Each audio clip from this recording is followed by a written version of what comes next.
అంటే మీ ఉద్దేశంలో ప్రజలు మూర్ఖులా లేక తెలివైనవారా? ఇప్పుడు మీరన్నటువంటి మాటని నేను కొంచెం సవరించి ఈ విధంగా చెప్పగలను. ప్రజలు 3 రకాలుగా ఉంటారు. అమాయకులు, తెలివైనవారు, అతి తెలివి గలవారు. వారి గురించి ఈ ఎలక్షన్ని నేపథ్యంగా తీసుకుని వివరించడానికి ప్రయత్నం చేస్తాను. ఇప్పుడు ఒక పార్టీ వారు వచ్చి ఇది ఫ్రీ ఇస్తాను అన్నారనుకోండి, ఈ అమాయకులైనటువంటి ప్రజలున్నారే వారికి ఓటేస్తారు. ఇంకో పార్టీ వచ్చి లేదయ్యా మేము 1 కాదు 2 ఫ్రీ ఇస్తామన్నారనుకోండి, వారికి ఓటేస్తారు. ఇంకో పార్టీ వచ్చి లేదు లేదు మేము 3 ఫ్రీ ఇస్తామన్నారనుకోండి, వారికి ఓటేస్తారు. అంటే ఎవరు ఏది చెప్తే వాటిని నమ్ముతూ వాటి ప్రకారంగా చేస్తూ పోతూ ఉంటారు. ఇక రెండో కేటగిరీ ఉందే తెలివైన వారు. వీరికి అంతా ఇన్స్టెంట్గా జరిగిపోవాలి. ఎప్పుడో వచ్చేటువంటి వాటి గురించి వీళ్ళకి సంబంధం లే, వాటి గురించి వీళ్ళకి అవసరం లే. వీళ్ళకి ఇన్స్టెంట్గా ఇప్పుడేంటి, ఇప్పుడు నాకేంటి అన్నట్టు ఆలోచిస్తారనమాట. అంటే అదేనయ్యా ఓటుకు నోటు, ఓటుకు నోటు, ఓటుకు నోటు. ఇప్పుడు ఒక పార్టీ 500 రూపాయలు ఇచ్చిందనుకోండి, ఆ పార్టీకి ఓటు అంటారు.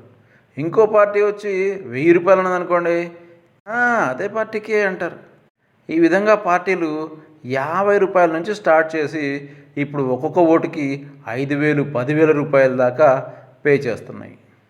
వీరికి తర్వాత వచ్చేటువంటి కాన్సిక్వెన్సెస్ గురించి ఎటువంటి చింత లేదు. నీకు ఇచ్చినటువంటి ఆ 10,000 రూపాయలకు గాను నీ నుంచి వాడు 100 రెట్లు 1000 రెట్లు లాగుతాడనేది నీకు అర్థం కాదు. ఇక మూడో కేటగిరీ మహా తెలివైన వారు. ఇలాంటి వారు 2 పార్టీలు ఉంటే 2 పార్టీలు, 3 పార్టీలు ఉంటే 3 పార్టీలు, ఎన్ని పార్టీలు ఎన్నికల్లో పాల్గొంటున్నాయో అన్ని పార్టీల నుంచి డబ్బులు అవుతారు.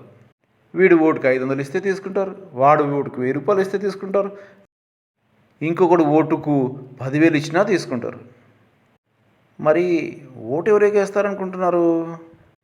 సపోజ్ ఆ ఇంట్లో 4 ఓట్లు ఉన్నాయనుకోండి, ఆ పార్టీకి ఒక 2, ఈ పార్టీకి ఒక 2 పనిచేస్తారు. ఎందుకురా అంటే డబ్బులు తీసుకున్నాం కదయ్యా, పాపం కదయ్యా అంటారు. డబ్బులు తీసుకుని ఓటేయడమే పెద్ద పాపం, దానికి మరి ఇద్దరికీ సరిసమానంగా పంచి ఓటేయడం మహాపుణ్యకరం. అదే ఒకవేళ వారింట్లో 3 ఓట్లు ఉన్నాయనుకోండి, ఒకటి ఈ పార్టీకి, ఒకటి ఆ పార్టీకి, ఇంకొకడేమో ప్రశాంతంగా ఇంట్లో కూర్చొని ఆ ఏడుపు కొట్టి సీరియల్స్ చూసుకుంటూ ఉంటారు. ఇది మన జనాల పరిస్థితి.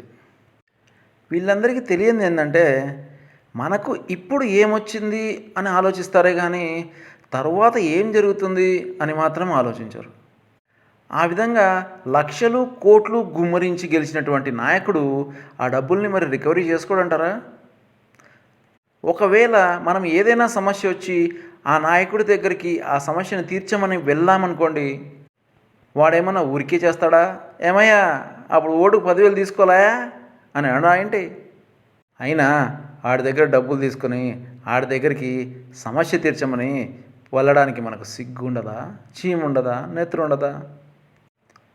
స్టేట్ లెవెల్లో ఎలక్షన్ కమిషన్, సెంట్రల్ లెవెల్లో ఎలక్షన్ కమిషన్ అందరూ చెప్పేది ఒకటే, ఓటుకు నోటు ఇయ్యొద్దండి అని.